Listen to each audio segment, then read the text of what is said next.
আসসালামু আলাইকুম। আমি আজকে একটা পাকা ধান খেতে আসছি। তো পাকা ধান খেতে আসার একটা কারণ আছে।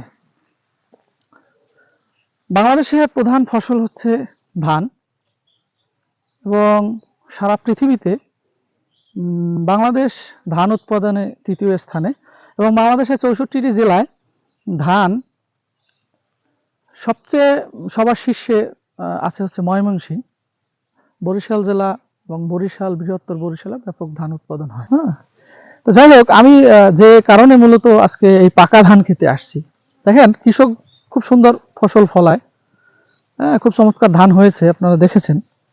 কিন্তু অনেক সময় দেখা যায় কি, কৃষক খুব ভালো ফলন ফলাইলেও কৃষক মাঠ থেকে 100% ফলন সে বাসায় নিয়ে যেতে পারে না। তার পিছনে একটা কারণ হচ্ছে যে এই যে ধানের ছড়াটা দেখছেন, এই ধানের ছড়াটা, এই ধানটা পাকার আগে এই পাতাটা পেকে গেছে।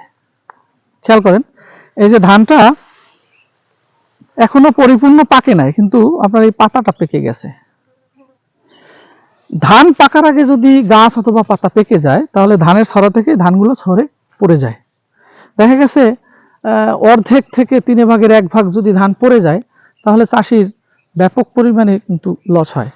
দেখেন, আজকের এই ভিডিওতে আপনারা যারা আমার এই কথাগুলো শুনছেন এবং ভিডিওটা দেখতেছেন, কৃষির সাথে আমাদের সম্পর্ক নাই এরকম লোক খুব কম পাওয়া যাবে।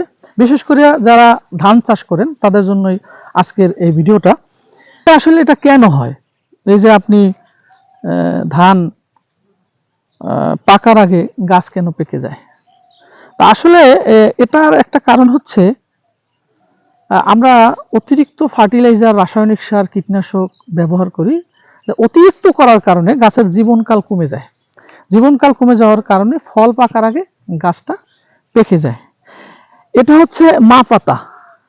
তাহলে সুস্থ গাছ বা সুস্থ গাছটা আপনি কিভাবে চিনবেন? দেখবেন ধানটা পেকে গেছে, কিন্তু এই পাতাটা সবুজ এবং সতেজ থাকবে।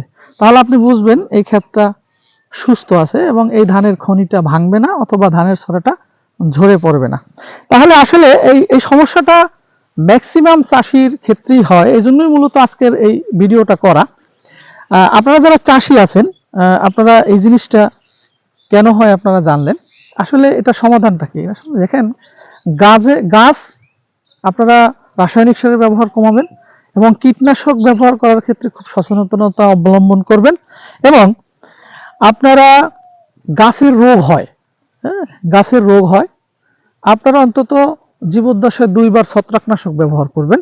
আমি আপনাদের ধান কাশথর আসার আগে যদি আপনি একবার একটা ছত্রাকনাশক ব্যবহার করেন, যেমন একটা ঔষধ আছে পিবিন, এই পিবিন ঔষধটা যদি আপনি ধান কাশথর আসার আগে প্রয়োগ করেন, তাহলে আপনি দেখবেন এই পাতাটা পাকবে না এবং ধানটা সম্পূর্ণ বের হবে, ধানের খনি ভাঙবে না, আপনি সম্পূর্ণ ফসল ঘরে নিয়ে যেতে পারবেন।